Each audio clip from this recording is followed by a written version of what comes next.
প্রচণ্ড গরমে বাইরে বেরোনো প্রায় মুশকিল হয়ে গেছে, কিন্তু বেরোতে তো মন চায়। ধারে কাছে একবেলায় ফ্যামিলি নিয়ে ঘুরে আসতে পারলে তো ভালোই, তাই না? তাই আমরাও হঠাৎ বেরিয়ে পড়েছিলাম ঘুরতে যাবার উদ্দেশ্যে। আজকের ভিডিওতে শরৎকুঠি, রূপনারায়ণ নদী কিভাবে যাবেন, খোলার টাইম, বিস্তারিত তথ্য দেওয়ার চেষ্টা করেছি। হাওড়া থেকে মেদিনীপুর বা খড়গপুরগামী যে কোনো ট্রেনে যেতে পারেন। দেউলটি 1.5 ঘন্টা হাওড়া থেকে। ওয়েদার লাকিলি ভালো ছিল আর সুন্দর প্রাকৃতিক পরিবেশ দেখতে দেখতে পৌঁছে গেলাম। ট্রেন থেকে নেমে ফুটব্রিজ দিয়ে 1 নম্বর প্ল্যাটফর্মের বাইরে বেরিয়ে বাজার পর্যন্ত হেঁটে যাবেন। তারপর রাস্তা ক্রস করে একদম ওপারে গিয়ে বলবেন শরৎকুঠি যাব। 20 টাকা পার হেড ভাড়া। স্টেশন থেকে রিজার্ভ করলে 100 থেকে 120 টাকা ভাড়া নেয়। আমরা 4টা বাজার আগে এসে গেছি, তাই জন্য আমরা আগে যাচ্ছি রূপনারায়ণ নদীর ধারে। ওইদিকে সোজা শরৎকুঠি। শরৎকুঠি থেকে এখনও খোলেনি, 4টার সময় খুলবে। শরৎকুঠি থেকে একটু দুপা এগিয়ে এলেই এই যে দূরে দেখা যাচ্ছে নদী। আমরা ওই দিকেই এখন আপাতত যাচ্ছি, যেহেতু সময় আছে। আগে নদীর ধারটা ঘুরে নি, সম্পূর্ণ ফাঁকা, শুধু আমরাই। স্টেশনে নেমে 5 মিনিট হেঁটে বাজার পেরিয়ে টোটো ধরে যদি আপনারা যান, তাহলে 10 মিনিটের মধ্যেই আপনারা কিন্তু শরৎকুঠি চলে আসবেন। পুরোটা এলাম আমরা 20 টাকা ভাড়া। আর আপনারা যদি মোড় পর্যন্ত নামেন তাহলে ভাড়া 15 টাকা। 3 থেকে 4 মিনিট হেঁটে আসতে হবে। মানে কোন দিক দিয়ে? ওই দিক দিয়ে আমাদের আসলে ভালো হতো বোধহয়, ওখান দিয়ে বাইক যাওয়ার জায়গা আছে। বৃষ্টি হয়েছে কিন্তু তাড়াতাড়ি সব শুকিয়ে গেছে, তাও কাদা নেই।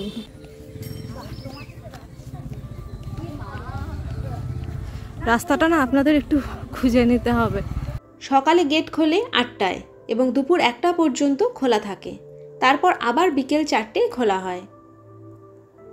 মাঠের ভেতর দিয়ে এই রাস্তায় উঠলাম। লোকাল একজন গাইড করেছিলেন আমাদের। চায়ের দোকান শুধু একটা, আর তেমন কিছুই নেই খাবার মতো। এই রাস্তা পেরিয়ে মাটির রাস্তার ধারে পুরো নদীটা।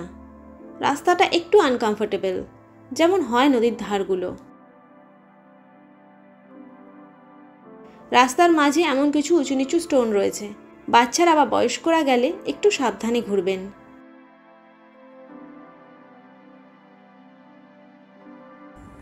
বৃষ্টি যদি না হয় তাহলে কিন্তু খুব সুন্দর জায়গাটা, মানে অনেকক্ষণ বসে সময়টা কাটানো যায়। দূর দূরান্ত পর্যন্ত দেখা যাচ্ছে না, এতটা বড় চড়া পড়েছে। তার ওপারেও আছে অনেকটা। কতটা যেতে চাইছিস? ওইটুকুনি। পুরোটাই জায়গাটা খুবই ফাঁকা, আমরা ছাড়া কেউ নেই। পুরোটা ঘুরে যাবি কোথায়? আমরা তো চিনি না। জিজ্ঞাসা করি লোকাল কাউকে। লোকাল কাউকে জিজ্ঞাসা করবো যে ওই দিকটা যাওয়া যাবে কি না,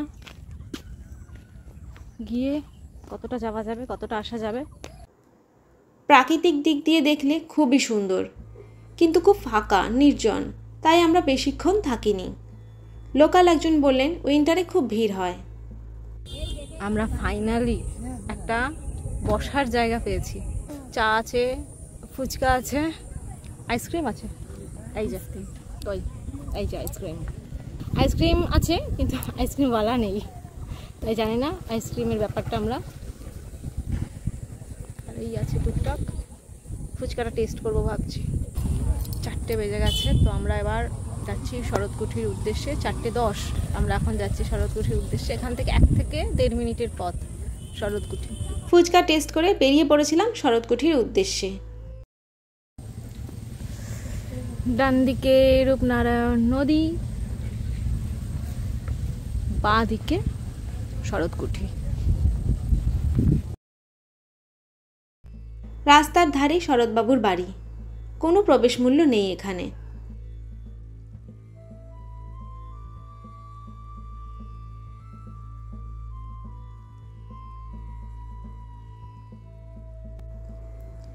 অত্যন্ত সুন্দর করে সাজানো এই ছোট্ট বাড়িটা। ভেতরে প্রবেশের সাথে সাথে সমস্তটা নিখুঁতভাবে বুঝিয়ে দেওয়ার জন্য এনারা রয়েছেন।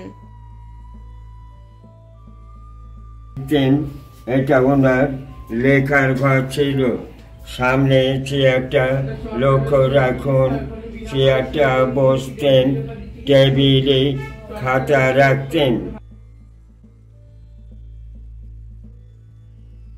ইলানারও ওইটা বৈঠকখানা ঘর, ওখানে বসে সব বিপ্লবীদের মিটিং হতো। নেতাজি এসেছিলেন দুবার, রাসবিহারী বসু, বিপিন বিহারী গাওয়ারি, চিত্তরঞ্জন দাস, বাঘাযতীন।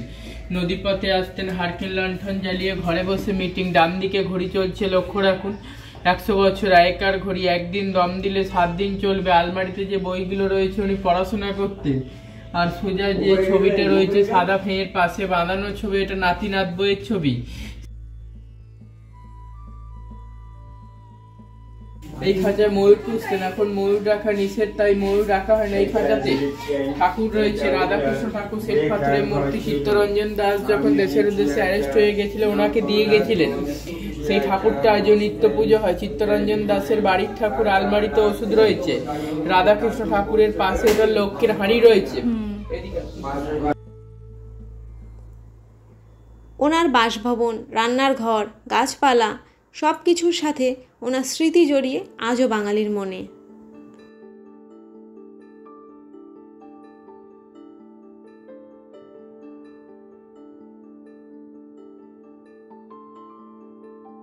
সিঁড়ি দিয়ে দোতলায় উঠলাম। খুবই পরিষ্কার আর যত্ন করে সব কিছু রাখা, সেটা দেখলেই বোঝা যায়।